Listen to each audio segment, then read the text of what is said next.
지난 시간에 복음에 합당하게 생활하라는 말씀으로 설교를 했습니다. 이 말이 폴리테우 에스타이라는 말로 폴리스 시민에 합당하게 생활하라, 폴리스 시민의 의무를 다하라라는 뜻이라고 말씀을 드렸죠.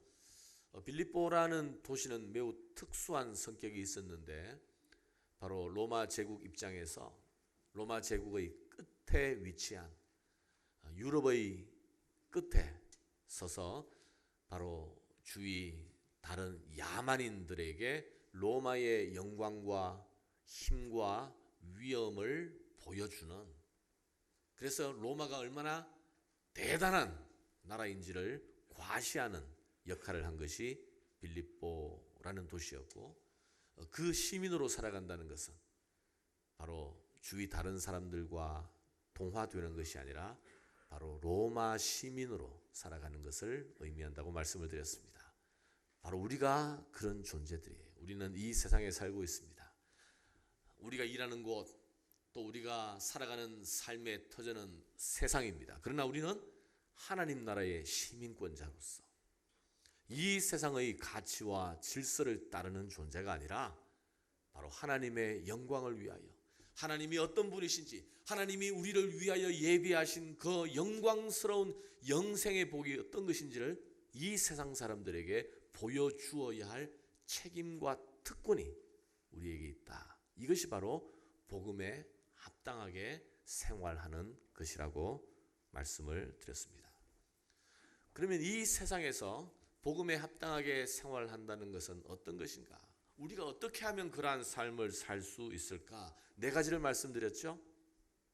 기억이 나시나요? 오늘 본문에도 그대로 있습니다. 바로 한 마음으로 서서, 한 마음으로 서서, 한 뜻으로, 한 뜻을 품고 서로 협력함으로, 두려워하지 아니함으로. 여러분, 신앙생활은 혼자 하는 것이 아닙니다. 우리가 이 세상에서 살아가는 삶이 하나님 나라의 시민권자로서 살아가는 삶은 결코 만만하지가 않습니다. 우리가 한 마음으로 서고 한 뜻을 품고 서로 협력하고 어떤 대적 앞에서도 겁먹지 않고 두려워하지 아니하면서 함께 나아갈 때 한 교회로서, 한 성도로서 우리가 복음에 합당하게 생활할 수 있는 줄 믿습니다. 자, 이제 우리 지난 시간에 그 내용을 이어받아서 오늘 빌립보서 1장의 맨 마지막 부분을 함께 살펴보도록 하겠습니다. 복음에 합당한 삶은 여러 가지 삶의 방식 중에 하나가 아닙니다. 하나님 나라는 이 세상과 같지 않습니다. 세상에 많은 사람들이 자기만의 삶의 방식이 있어요. 어떤 사람은 고기를 안 먹고 야채만을 먹는, 그래서 환경을 생각하는 삶의 방식을 추구하는 사람들도 있고, 어떠한 사람은 돈 버는 데 관심이 없고 오히려 검소하게 자연 속에서 다른 사람을 섬기면서 살아가는 또 고상한 삶의 방식을 선택하는 사람도 있습니다. 경쟁을 좋아하는 사람도 있고, 경쟁을 원치 않는 평화주의의 삶을 추구하는 사람도 있습니다. 이 세상의 삶의 방식이 다양해요. 그러나 복음에 합당하게 생활한다는 것은 이러한 여러 가지 삶의 방식 중에 하나를 의미하는 것이 아닙니다. 바로 이 세상의 삶의 가치와 질서를 거부하고 하나님 나라의 삶을 산다는 거예요. 거기에는 싸움이 있습니다.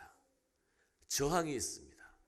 거기에는 역설이 감추어져 있습니다. 빌립보서 1장의 내용은 사실 역설적인 신앙의 면모를 잘 보여주고 있어요. 사도 바울이 지금 감옥에 있지 않습니까? 감옥 속에서도 낙심하지 않고 오히려 내가 기뻐하고 기뻐하리라. 기쁨의 서신이 바로 이 빌립보서예요. 육신적으로, 인간적으로 볼 때는 최악의 상황 가운데 있었지만 어떻게 그렇게 기뻐할 수 있을까? 바로 여기에 역설적인 신앙의 성격이 그대로 나타나 있습니다. 한번 그 이유를 되짚어 볼까요? 네 가지 이유가 있었어요. 하나는 사도 바울이 지금 감옥에 있지만 시위대 감옥에서 오히려 시위대 사람들에게, 시위대 사람은 어떤 사람들입니까? 로마 황제의 경호부대라고 말씀했습니다. 그들은 로마의 촉망받는 청년들이었고 귀족의 자제들이었습니다. 그들에게 오히려 복음을 전할 수 있는 기회가 되었고, 감옥 속에서 오히려 로마의 시위대와 또 로마의 왕궁과 귀족들에게 복음을 증거할 수 있는 통로가 열려지게 되었다. 그래서 내가 기뻐한다는 거예요. 두 번째는 지금 사도 바울이 감옥에 갇혀 있었지만 정말 염려스럽고 걱정스러운 상황 가운데서도 복음이 사도 바울이 낙심하지 아니하고 복음은 갇히지 아니하고 시위대 밖으로 증거되는 것을 믿는 사람들이 보면서 오히려 큰 위로와 용기를 얻게 되어 그들도 담대하게 복음을 증거하는 자리로 나아가게 되었다. 이것을 내가 기뻐한다는 겁니다. 그리고 세 번째는 어떤 이유가 있었습니까?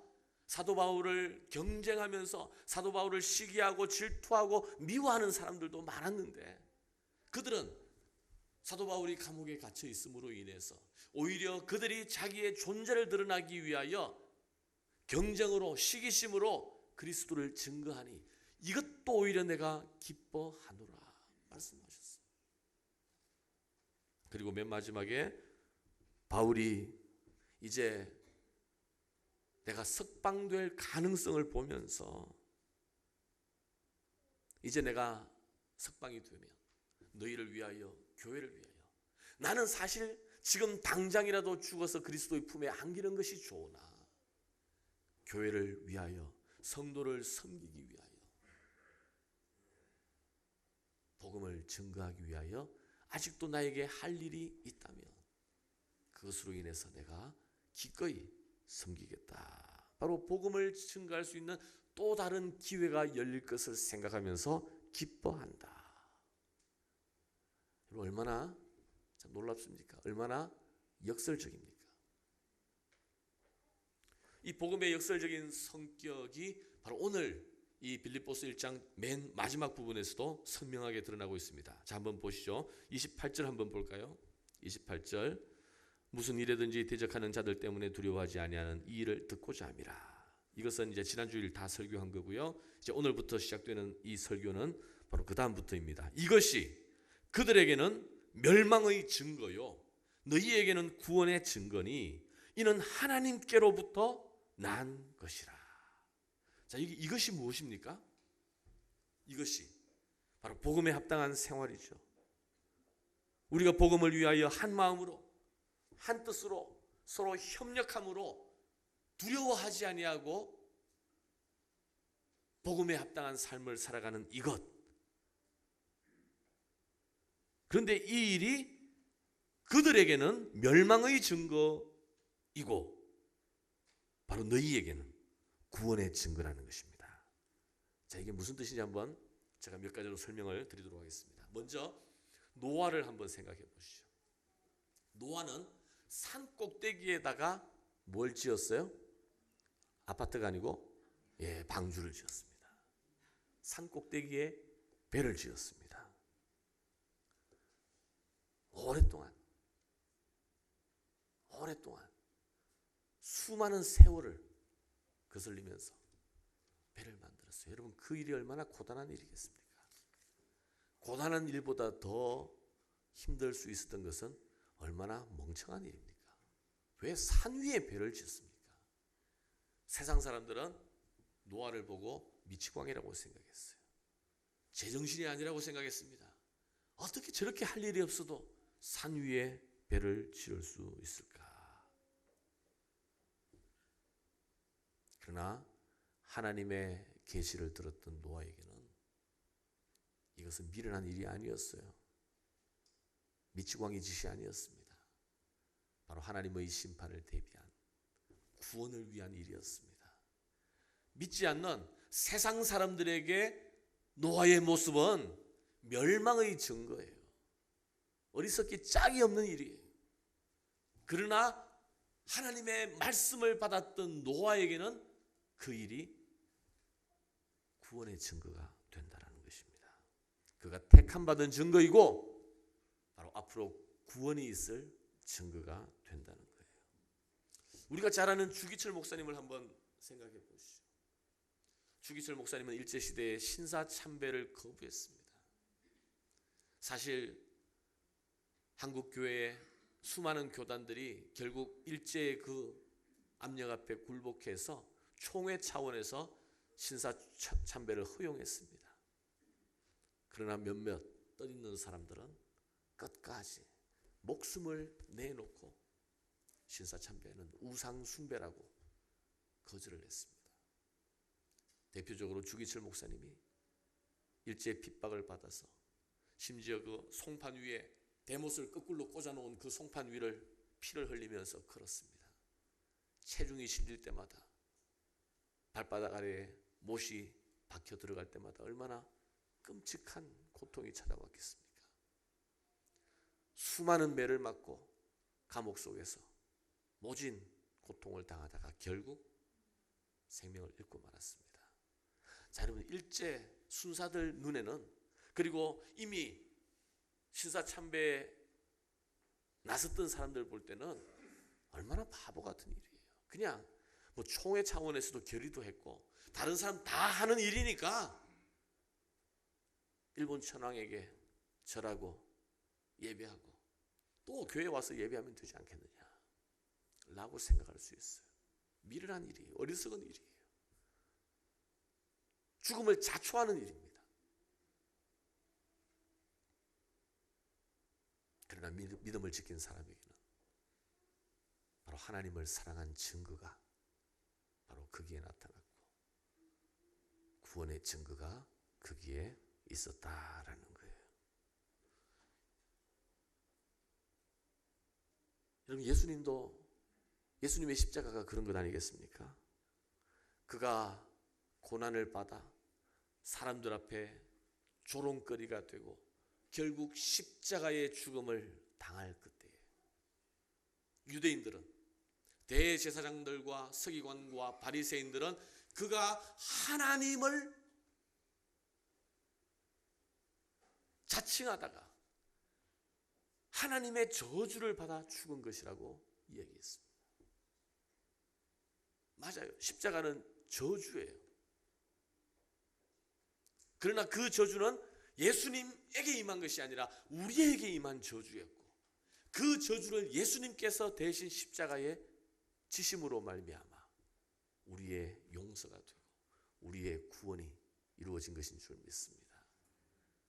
십자가를 모르는 사람들에게는 그 십자가는 저주이고 실패이고 결국 하나님에게 심판을 받은 것이지만, 그러나 복음을 알고 구원을 받은 우리에게는 바로 그 십자가가, 예수 그리스도의 십자가의 죽음이 바로 우리의 구원을 가져오는 은혜의 선물이었다는 거예요. 그래서 고린도전서 1장 18절은 이렇게 선포하고 있습니다. 자, 우리 다 같이 한번 고린도전서 1장 18절, 다 같이 한번 읽겠습니다. 시작. 십자가의 도가 멸망하는 자들에게는 미련한 것이요 구원을 받는 우리에게는 하나님의 능력이라. 아멘. 여러분, 이 증거가 어디에서 나오는 것입니까? 오늘 본문을 보십시오. 이는 하나님께로부터 난 것이라. 멸망의 증거, 구원의 증거는 우리가 만들어내는 것이 아니라 하나님께로부터 나온 것이다. 여러분, 노아가 괜히 산 위에 배를 지은 것이 아닙니다. 하나님께서 말씀하셨기 때문입니다. 하나님께서 경고하셨기 때문입니다. 하나님께서 직접 노아에게 말씀하셨기 때문이에요. 하나님에게서 나온 거예요. 예수님의 십자가는 대제사장과 바리새인들의 음모의 결과였지만 사실은 그 이면에 하나님께서 이 세상을 구원하고자 하는 하나님의 지혜가 거기에 있었다라는 거예요. 여러분, 이 놀라운 역설이 바로 우리 그리스도인의 삶의 특징입니다. 이 바쁘고 분주한 이민의 삶을 살아가고 있는 우리가 신앙생활 한다고 이렇게 주일마다 나와 예배를 드리고 또 교회를 섬기고 믿음의 삶을 산다는 것은 정말 믿지 않는 사람들이 볼 때는 어리석은 일이에요. 왜 저 사람들은 저렇게 이 귀한 주말에 저렇게 시간을 사용할까? 또 그렇게 사용하면서 막 기쁘고 행복한 것이 아니라 또 막 서로 싸워.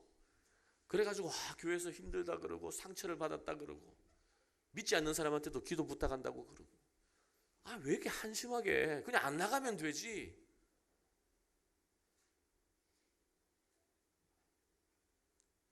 그냥 등산 가고 여행하고 이렇게 하는 것이 훨씬 더 지혜로운 삶인데 왜 저렇게 살아갑니까? 세상 사람들이 볼 때 믿는 사람들의 신앙생활은 사실 어리석은 일이에요. 현명하지 못해요. 시대에 맞지 않는 것인지도 모르겠습니다. 하지만 복음에 합당한 삶을 사는 것은 내가 이 세상에 속하지 않았다는 증거입니다. 하나님 나라에게 속해 있다는 증거가 되는 거예요. 내 안에 성령께서 역사하시기 때문에 복음을 위하여 굳게 서서 단합하고 담대하게 함께 싸우는 이것이 믿지 않는 사람들에게는 멸망의 증거이지만 그러나 너희에게는 구원의 증거라는 것입니다. 이 증거가 바로 하나님에게서 나왔다는 것이에요. 여러분 아브라함을 생각해 보십시오. 야곱, 요셉, 모세, 바울, 베드로 모든 사람들이 이 구원의 증거를 가지고 있었어요. 바로 이 구원의 증거는 고난이에요. 복음을 위하여 합당하게 살아가는 세상 사람들과 다른 구별됨입니다. 그 구별됨이 있을 때 때때로 고난으로 우리의 삶이 인도된다 할지라도 그래서 세상 사람들은 미련하고 어리석고 멸망의 증거로 볼 수밖에 없지만 우리 믿는 사람들에게는 바로 이 세상에 속한 자가 아니라 하나님에게 속한 구원의 증거로 남게 되는 줄 믿습니다. 자, 29절 한번 보실까요? 29절 우리 뜻을 생각하면서 천천히 한번 같이 읽겠습니다. 시작.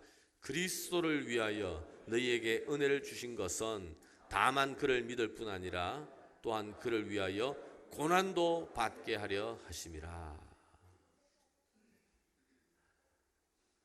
참 너무 놀라운 말씀 아닌가요? 사람들은 쉽고 편하고 즐거운 길을 선택합니다.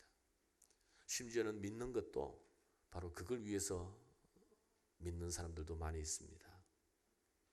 그래서 고난을 받게 되면 자책하게 되죠. 내가 무슨 일을 잘못했을까? 왜 나에게 이렇게 운이 없을까? 왜 내 주위 환경은 이러한 나를 잘 돕지 않는 걸까? 때로는 고난을 당하게 될 때 우리는 하나님이 나를 기억하지 않고 사랑하지 않고 심지어 버린 것이 아닐까라는 생각까지 하게 됩니다. 근데 오늘 본문에 보니까 우리가 그리스도를 믿는 것도 은혜이지만 그를 위하여 고난을 받는 것도 은혜다. 하나님이 우리에게 주신 것이다 라고 말씀하고 있어요.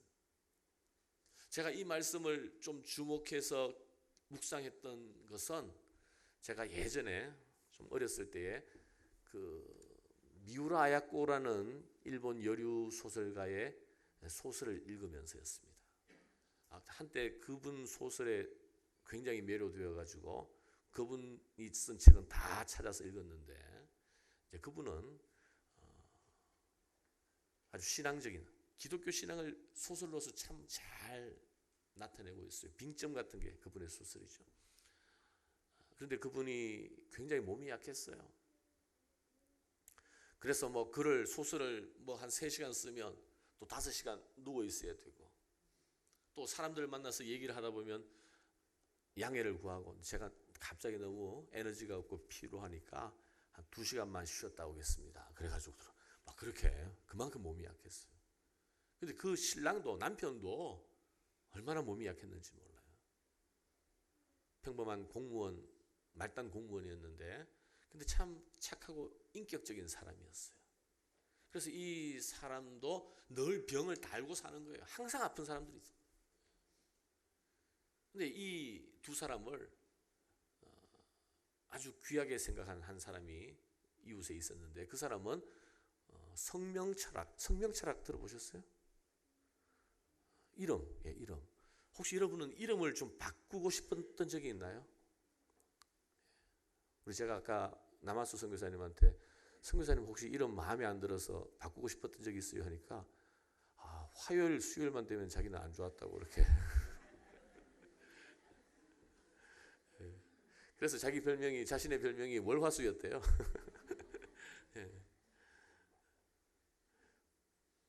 그래서 이 성명철학하는 공부하는 이웃이 이 사람한테 한번 진지하게 말한 거예요. 당신 이름이 좀 문제인 것 같은데 이름을 바꾸면 이렇게 아프지 않고 건강하게 살 수 있을 거다라고 얘기해 줬어요. 마음을 담았어요. 근데 그때 이 미우라 아야코의 남편이 이렇게 대답하는 거예요. 빌립보서 1장 29절을 인용하면서 성경에 보면 그리스도를 믿는 것뿐만이 아니라 그를 위하여 고난받는 것도 은혜라고 했습니다. 제가 만일 제 이름 때문에 이런 병치를 하는 것이라면 이것도 하나님이 저에게 주시는 은혜라고 생각하고 제가 기꺼이 감당하겠습니다. 이렇게 얘기한 거예요. 성명철학을 공부하는 그 사람은 태어나서 그런 얘기를 들어본 적이 없는 거예요. 다 건강해지기를 바라고 사업이 잘 되기를 바라고 축복을 받기를 원하는데 이걸 기꺼이 감당하겠다라고 얘기하는 사람이 있으니까 깜짝 놀란 거예요. 그래서 그 사람이 공부하던 성명철학을 관두고 예수를 믿게 되었어요. 내가 공부하는 것과 차원이 다른 것이구나. 여러분, 하나님을 믿고 하나님의 은혜를 받는다는 것은요, 꼭 내가 세상적으로 잘 되는 것만을 의미하지 않습니다.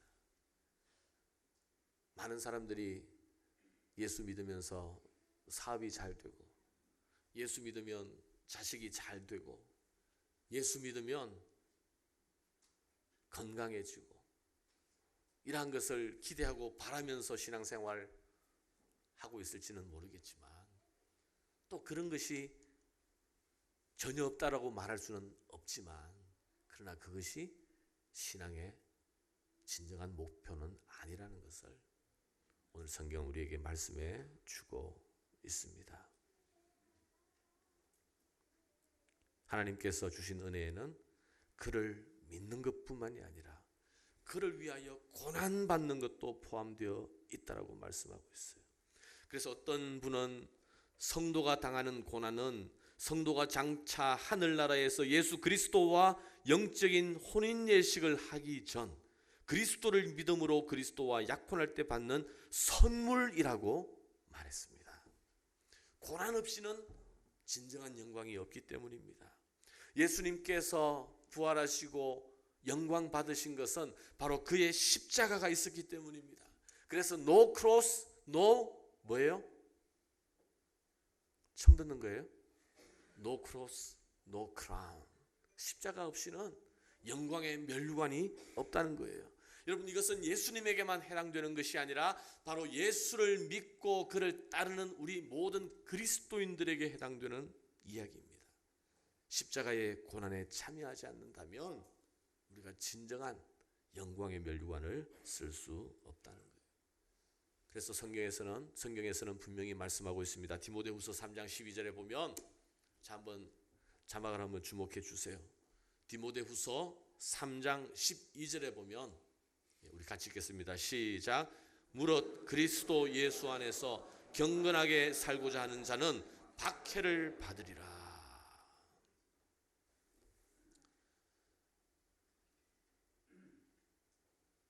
복음에 합당하게 살기 위해서 예수 안에서 경건하게 살려고 한다면 이러한 고난 당함을 각오해야 한다는 거예요. 왜요? 이 세상은 악한 마귀가 지배하는 곳입니다. 이 세상의 질서는 결국 악한 마귀에 굴복한 질서예요. 그래서 우리가 이 악한 세상에서 구별되어 하나님 나라의 시민권자로 살아가려면 결국 이 세상을 거스르는, 이 세상에 저항하는 역설적인 믿음의 삶의 내용이 있어야 한다는 겁니다. 무릇 그리스도 예수 안에서 경건하게 살고자 하는 자는 박해를 받으리라. 여러분, 우리가 고난당할 때 바로 이 고난이 하나님 나라의 시민권자로서 복음에 합당한 삶을 살기 위한 과정에서 받는 고난이라면 이 고난은 우리에게 영광이 됩니다. 세상 사람들에게는 멸망의 증거이지만 바로 우리에게는 구원의 증거가 됩니다. 내가 하나님에게 속해 있다는 증거가 됩니다. 이 고난이 장차 나에게 영광의 멸류관으로 되돌아오게 된다는 것을 믿으시기를 주님의 이름으로 축원합니다. 바로 이러한 고난의 길을 걸었던 대표적인 사람이 바로 사도 바울 아니었습니까? 사도 바울은 다메섹 도상에서 예수 그리스도를 만난 이후에 바로 이 고난의 삶을 기꺼이 받아들였어요. 복음 때문에 사람들에게 미움을 받고 오해를 받고 핍박을 받고 많은 매를 받고 감옥에 수감되고 쫓겨냄을 당하고 숱한 죽음의 위기를 겪어야 했습니다. 그러나 사도 바울은 이 고난 때문에 낙심하지 않았어요. 자괴감을 느끼지 않았어요. 무너지지 않았어요. 이 고난을 자기의 영광으로 생각을 했습니다. 갈라디아서에 보면요, 심지어 유대인들이, 심지어 교회 사람들이 사도 바울의 사도권을 의심하면서 가짜라고 얘기했습니다. 오늘날 말하면 이단으로 몰아갔어요. 그런 상황 가운데서도 나의 사도권, 내가 진실로 그리스도에게 속해 있다는 증거를 제시하는데 그 증거가 뭐였는지 아세요, 여러분? 그 증거? 내가 그리스도를 위하여 고난받았다는 것이 그 증거예요. 구원의 증거, 부인할 수 없는 증거. 복음을 위하여 하나님 나라에 속한 자로서 이 세상에서 당하는 고난, 그것만큼 명확한 증거가 없다는 것입니다. 자, 그래서 이 사도 바울이 이렇게 말합니다. 마지막 30절 같이 읽겠습니다. 시작. 너희에게도 그와 같은 싸움이 있으니 너희가 내 안에서 본 바요 이제도 내 안에서 듣는 바니라. 바로 그 구원의 증거, 복음을 위하여 복음에 합당한 삶을 살았던 그 싸움, 그 증거가 내 안에서 있어서 너희가 보았고 또 들었고 이제는 너희에게도 그와 같은 싸움이 있다. 사랑하는 여러분, 사도 바울에게 있었던 그 구원의 증거, 빌립보 교회 사람들에게도 이제 나타났었고 바로 오늘 이 시대 우리에게도 복음에 합당한 삶을 삶으로 말미암은 그 고난의 증거가 구원의 증거로서 나타날 수 있기를 주님의 이름으로 축원합니다. 여러분, 신앙생활 하면서 혹시 참 편안하신 분이 있습니까? 생각되는 대로 다 일이 풀리고 뭐 별로 저에게는 기도 제목이 없습니다. 다 어려운 일 없습니다. 라고 생각한다면 이 시간 한번 자기 자신을 돌아보시기를 바랍니다. 여러분은 지금 복음에 합당한 삶을 살고 있습니까? 이 세상에 속하지 아니하고 하나님 나라에 속한 자로서 복음에 합당한 삶을 살고 있습니까? 그렇다면 우리에게 고난이 있어야 합니다. 혹시 여러분들이 신앙생활하면서 늘 고난 가운데 허우적거리며 살아가고 있는 분이 있습니까? 그렇다면 한번 자기 자신을 돌아보십시오.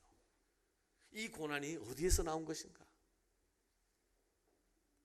내가 실수하고 연약하고 잘못하고 올바르게 서 있지 못할 때 이 고난이 찾아올 수 있어요. 그것은 복음에 합당한 생활로 말미암은 고난이 아니에요.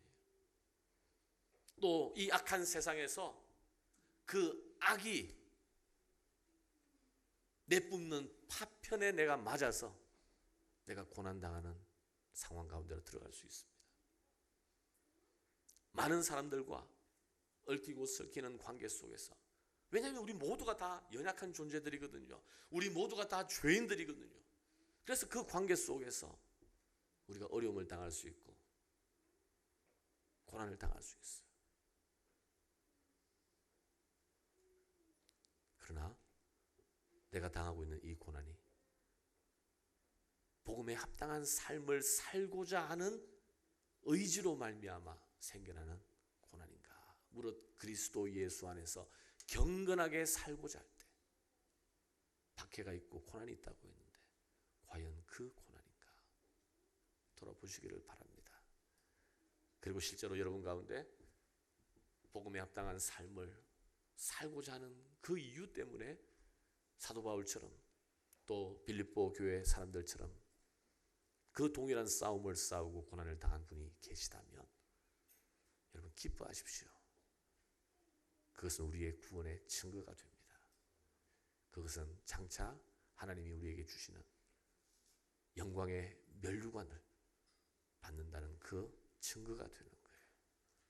기죽지 마시고 그걸로 인해서 여러분의 마음이 낮아지지 마시고 오히려 사도 바울처럼 끝까지 믿음의 길에 나아갈 수 있기를 주님의 이름으로 축원합니다. 기도하겠습니다. 우리 이 시간 잠시 한번 자기를 돌아보면서 우리 기도하시죠. 복음에 합당한 삶을 내가 살고 있는가? 나는 이 세상, 결국 끝이 날 이 세상의 영광을 구하며 살고 있는가? 아니면 영원한 하나님 나라의 영생을 바라보며 그날 우리에게 허락될 영광의 멸관을 바라보면서 지금 살고 있는가? 오늘 이 시간 잠시 한번 돌아봤으면 좋겠습니다.